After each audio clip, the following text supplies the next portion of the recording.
SSC অযোগ্যদের তালিকায় বিধায়কের পুত্রবধূ প্রশ্নে মেজাজ হারালেন নির্মল ঘোষ। কটাক্ষ বিজেপির।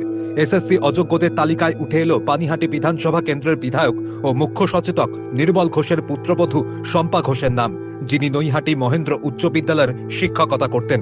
এই নিয়ে প্রশ্ন করা হলে ক্ষুব্ধ প্রতিক্রিয়া দেন বিধায়ক। শম্পা ঘোষের নাম রয়েছে, তাতে কি হয়েছে? এটা কি আপনার কি হয়েছে তাতে? আপনার law will take it own course. কে হতে পারে কে হতে পারে না, আইন তো চলছে সুপ্রিম কোর্ট হাইকোর্টে। Law will take it own course. Nirmal Babu, principal law will take it own course. Principal confirm করেছেন এটা আপনারই পুত্রবধূ। আমি জানি না সেটা। Law will take it own course, সত্য বেরিয়ে যাবে। আমি বলতে পারবো না কিছু না দেখে, আমার কাছে তো কিছু আসেনি। আমার কাছে কোনো কাগজ নেই, আমার কাছে কোনো কাগজ নেই।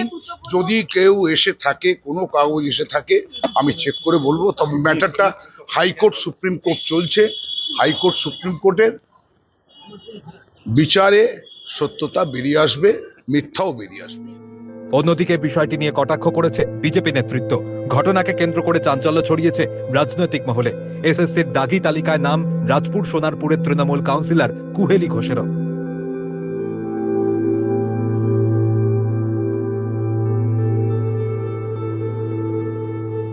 2022 সালে যখন প্রথম আমার নামটা আসে ডিসেম্বর মাসে, তখন আপনারাও নিউজ করেছিলেন, এবং আমি 2022-এর ডিসেম্বরের পরেই 2023-এর 2 জানুয়ারি হাইকোর্টে প্রথম কেস করি।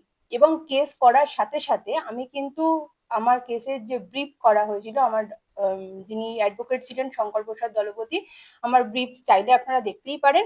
সেখানে পরিষ্কার উল্লেখ ছিল যে আমি প্রথমত আমি প্রাইমারি টিচার ছিলাম, আমি প্রাইমারিতে রেজিগনেশন দিয়ে আমি নতুন চাকরি 9-10-এ জয়েন করেছিলাম।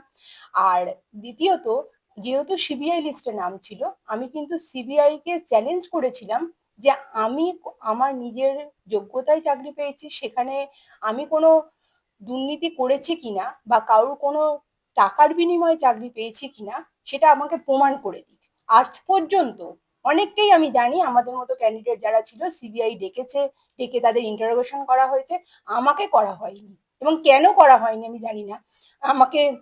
আমি প্রথম দিন থেকেই ইডি সিবিআই যে কোনো তদন্তকারী সংস্থার সঙ্গে বসতে রাজি ছিলাম, কারণ আমি জানি আমি পরীক্ষা দিয়েছি, আমার প্রথম লিস্টে নাম ছিল এবং সেই অনুযায়ী ইন্টারভিউ হয়েছে, আমি চাকরি পেয়েছি। তারপর কেন আমার নামে অভিযোগটা এলো, সেই অভিযোগটা কিন্তু প্রমাণ করে দেওয়ার দায়িত্ব যে তদন্তকারী সংস্থা আমাকে টেন্টেড করে দিয়েছে আজকে, তাহলে তাকে কিন্তু প্রমাণ করে দেওয়ার কথা। 3 বছর ধরে তারা এখনো পর্যন্ত আমাকে এখনো জানায়নি যে কেন আমাকে এই টেন্টেড তালিকায় ফেলা হলো।